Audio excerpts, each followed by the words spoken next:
Me complace darte la bienvenida a Meteo Valencia. Este proyecto comenzó en el año 2005 con una sencilla página web y mi primera estación meteorológica en la azotea de mi finca.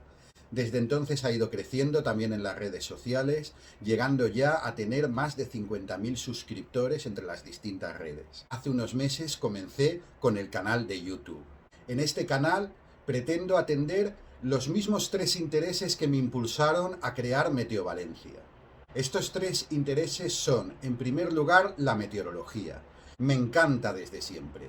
Las tormentas, las gotas frías, los temporales de viento, esas olas de frío y de calor. La segunda razón es mi aprecio y estima por mi tierra, la Comunitat Valenciana, València.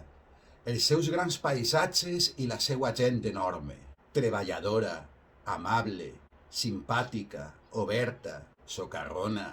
Gent que estimem y ens agrada sentirnos estimados.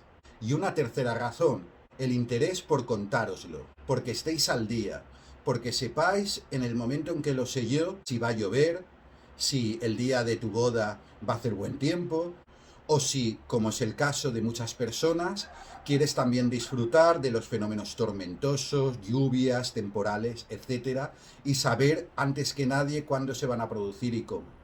No puedo comprometerme a acertar siempre, pero sí que me comprometo a hacer todo lo posible por conseguirlo.